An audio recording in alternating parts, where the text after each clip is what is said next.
Welcome to the Noles Podcast. I'm your host, Gregory McCoy. Today is December 21st, 2019. This is episode number 21.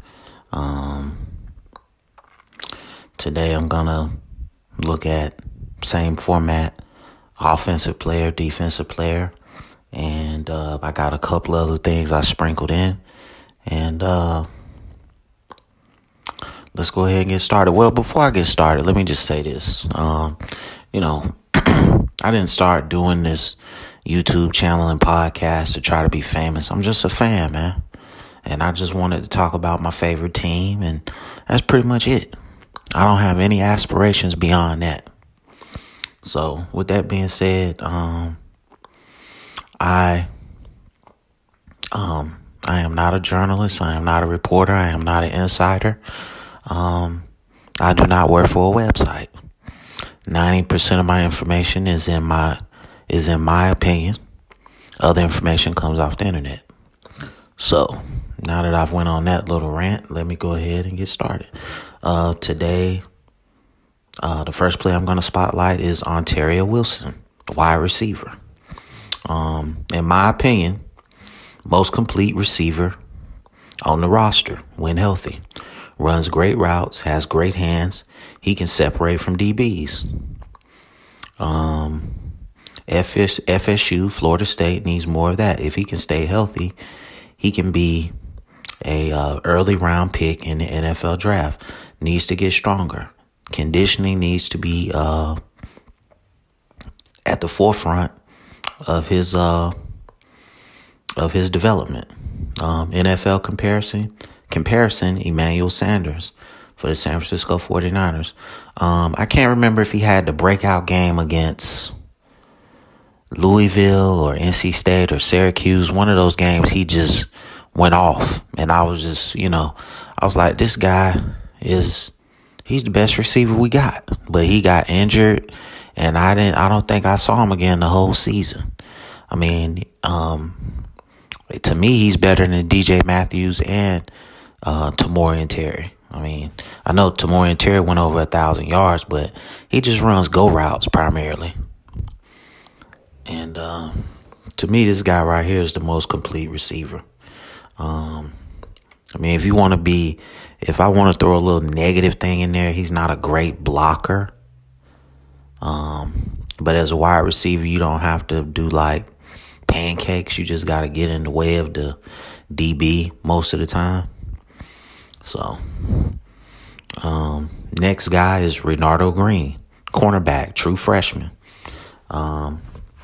Great back pedal. Gets a great jump on intermediate routes. I just seen a couple that he got a great jump on. He didn't make the pick though. Small in stature. Gambles too much for interceptions. Needs to add weight. Needs to get stronger. Very athletic defensive back. In his limited playing time, I thought he played man coverage better than zone coverage. With film study and strength and conditioning, if he dedicates himself to that, he could be an undrafted free agent in the league. My NFL comparison to him is Jonathan Joseph. I think Jonathan Joseph, when he was at South Carolina, he was about Renardo Green size. And then I think his sophomore, from his sophomore to his junior year, I think he got up to almost 200 pounds, and he's been a player in the league ever since, man. So I think if he can emulate what Jonathan Joseph did, he can be a player. Mike Norvell is doing everything opposite to what Willie Taggart did, and that's a great thing. He signed 2 QBs in his first recruiting class this year. He has familiarity with coordinators and position coaches. He's not setting unrealistic expectations for this fan base just to be let down later. He's showing his recruits his success on the field, not just talking about it. Norvell just seems more ready for this job than Willie Taggart ever was. He knows what he wants to run on offense and defense, and he found the guys that can run what he wants. All right. And I wanted to do a flashback on one of my favorite Florida State players of all time, and that's Peter Warrick. Should have won the Heisman in 1999. Got caught up in the department store scandal. Still was the best player in the country in my eyes. Had a monster game against Virginia Tech in the Sugar Bowl. Was the number 4 overall pick in the NFL draft in 2000. His pro career was riddled with injuries, and it was cut short. Peter Warrick could do it all. He ran great routes, had great hands. He could cut. He had juke moves. I mean, he moved like a cat out there on the field, man. I wish his pro career would have panned out.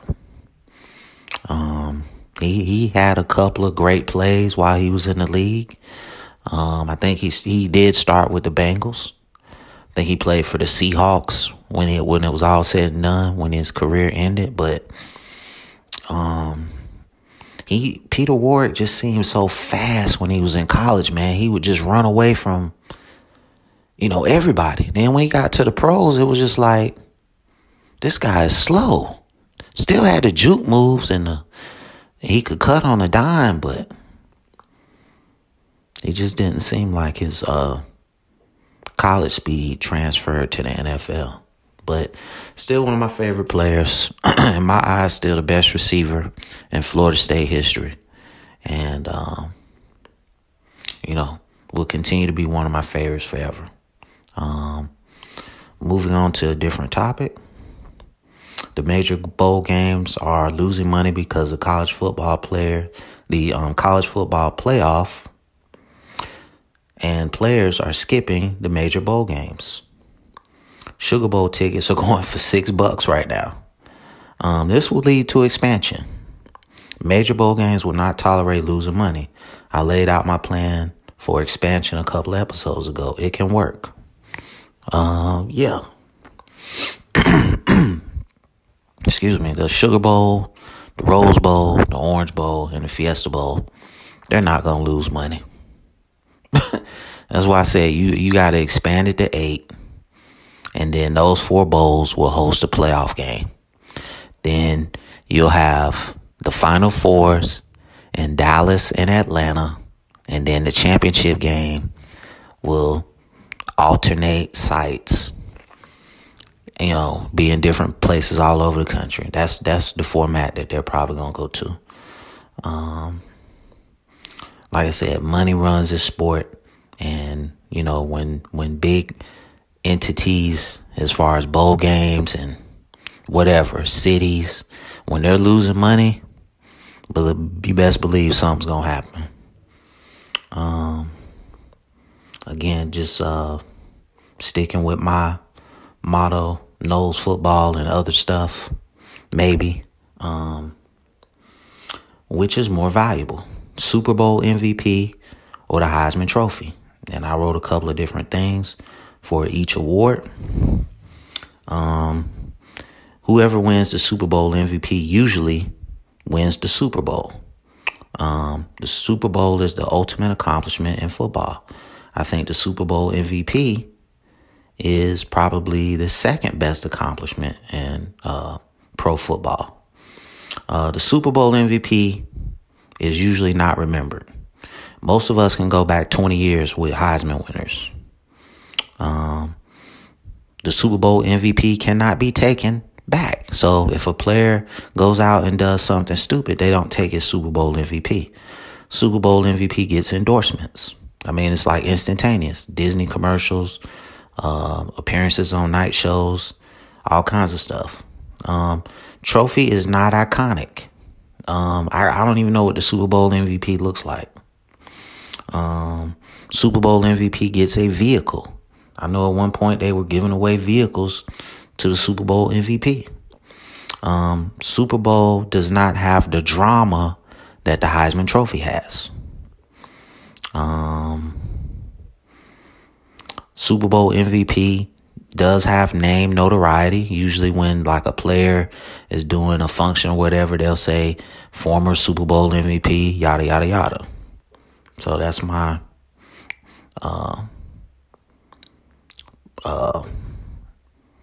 argument for Super Bowl MVP. Now the Heisman.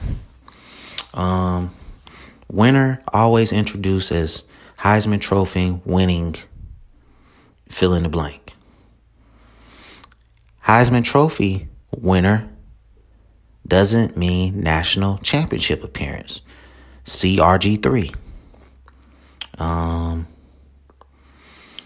Heisman winner always remember. Like I said, I can go back 20 years with the Heisman winners. Heisman can be taken from you. And we know, here in the last 25, 30 years, we've had several players that have had their Heismans taken away from them. Heisman winner currently does not get endorsements. We can put quotation marks around that comment because I'm pretty sure they're getting something, but they're not supposed to. Heisman Trophy is universally recognized as one of the most prestigious awards in athletics. Heisman campaign starts when this college football season starts. Yeah. As soon as the season starts, you start hearing about, this guy is all the candidates, and then you have the dark horses. And in comparison to the Super Bowl MVP, you don't hear anybody saying, okay, who's going to be the Super Bowl MVP this year? So, factoring in all that information, I have to say that the winner is the Heisman Trophy by a landslide. More prestigious, more history, more iconic. It has its own. It's just its own entity. So I would have to say the Heisman Trophy is the winner on that. Let's see. Okay, last thing we're gonna do today. Reggie Bush versus Dalvin Cook. Who was the better running back? Both were 5-star recruits. Reggie Bush went to USC, of course. Dalvin Cook went to Florida State. Reggie Bush, 6'2", 200. Dalvin Cook, 5'11", 200. Reggie Bush is from San Diego. Dalvin Cook is from Miami. Reggie Bush runs a 4.3. Dalvin Cook runs a 4.4. Both could catch out of the backfield. Both had great hands. Reggie Bush almost won 3 national championships in a row. Destroyed Oklahoma in the BCS bowl game. Dalvin Cook lost to Oregon in a college football playoff semifinal. Reggie Bush was a scat back in college. Dalvin Cook could be a scat back. He could run between the tackles. He could do it all.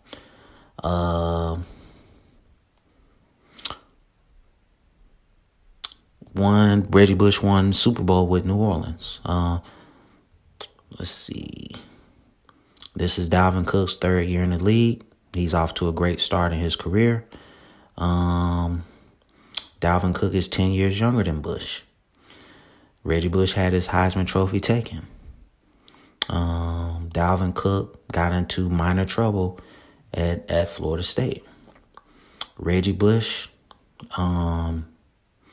had help in the form of Lindell White when he was at USC. Dalvin Cook rarely came off the field. Let's see. Played with Matt Leinart. Dalvin Cook played with Jameis Winston.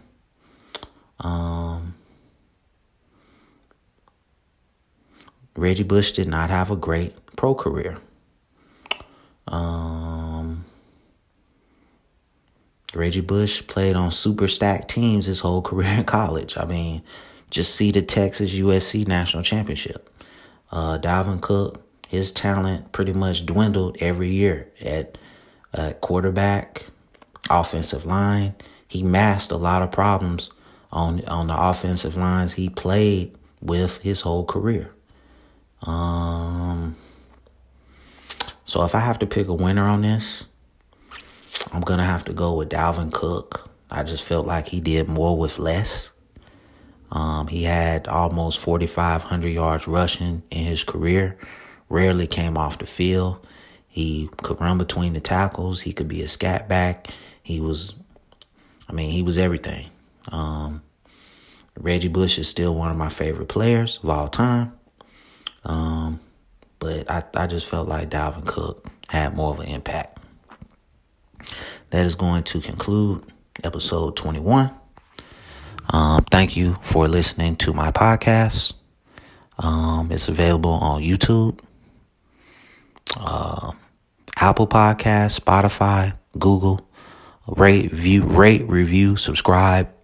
On YouTube, hit the notifications and the subscribe and like buttons if you like this information.